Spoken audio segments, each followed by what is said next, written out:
Greetings, colleagues. My name is Sarah Leo. I teach high school social studies, mostly government with 10th graders. So looking at the data action model, just a quick synopsis of it. It is not just necessarily to look at the individual student and their learning, but to be able to see trends in learning and teaching gaps, just a snapshot of those trends.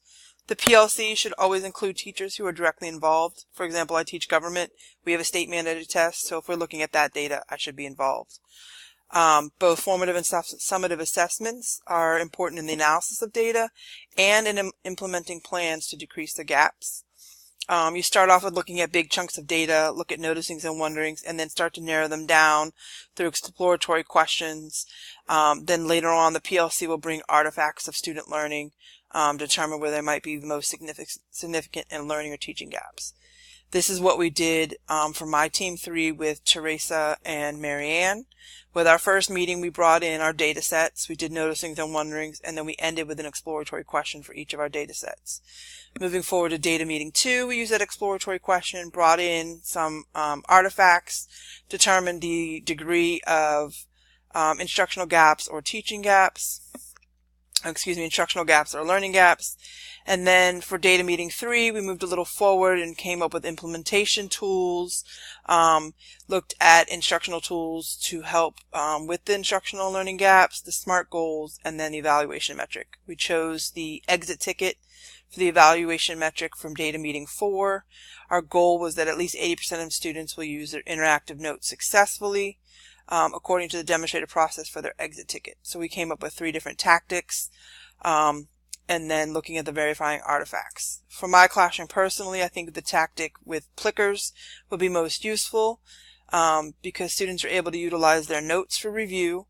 I can reuse a question if too many students got it wrong. Students can take their time, there's no rush, and students get immediate feedback. Now, I met with Renee for data meeting 5, and she gave me some good insight into what she saw from our team's work. Some suggestions that she had was to have extended time, make sure that there's an assignment or activity, equal activity in case technology malfunctions. Also, she gave some suggestions for some other technologies such as smart boards and using iPads for exit tickets. Moving forward with the data action model, I don't think there's anything I would necessarily change. However, I do agree with Renee in having a non-technology alternative, as well as having something for students who are absent, so that they could get that same review later.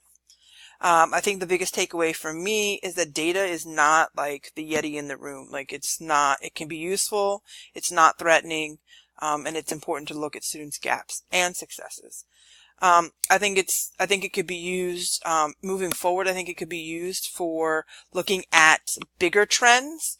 So if I were to use the government test over a couple of years to be able to see if there's any trends there, because we don't actually get data for students until the next year. So I think being able to find trends over consecutive years would be helpful. One strength I think I had with the data action model was when I had the team lead for the week, being able to organize what we needed for the meeting and having it set so that our meeting could run smoother. One thing that I would like to do as maybe a growth aspect is to be able to use the model in my classroom to help focus my teaching and my students' learning. Maybe I wouldn't do as much of a detailed data action model as we did for this class or that Venable suggests, but maybe move it to a smaller scale and just do notice and wonderings, have an exploratory question, determine what instructional tasks would be best benefit my students. Look at both their formative and summative assessments. And I think that would be useful. And I think also would keep me in practice with the data action model so that I'm not afraid of data and I can use data to, focus my teaching and making my classroom a better viable, space for students to learn.